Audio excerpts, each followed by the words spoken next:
Hello বন্ধুরা, কেমন আছেন সবাই? আশা করি সবাই ভালো আছেন। তো দেখতে পাচ্ছেন যে দেশীয় রাজহাঁসের বাচ্চা কিভাবে ফার্মিং পদ্ধতিতে লালন পালন করা হচ্ছে। তো দেখতে পাচ্ছেন ওইখানে মা রাজহাঁস কিভাবে তার সন্তানদের জন্য চারিপাশে অপেক্ষা করতেছে।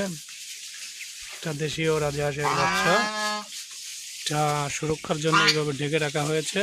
দেখতে পাচ্ছেন যে 12 রাজহাঁসটি কীভাবে চিল্লাপাল্লা করতেছে।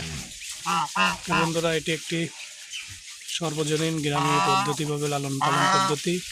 এটা অনেক লাভজনক একটা চাষ। এভাবে আপনারা লালন পালন করে থাকলে অনেক লাভবান হতে পারবেন। তো দেখতে পাচ্ছেন এখানে 1 2 3 4 5 6টি বাচ্চা আছে। হলো এখানে পানি খাবার ট্রে এবং এখানে খাবার ফিড, চাউল, গম, ভুট্টা এগুলো দেওয়া হয়। ভিডিওটি ভালো লাগলে লাইক, কমেন্ট, সাবস্ক্রাইব করে চ্যানেলটির পাশে থাকবেন।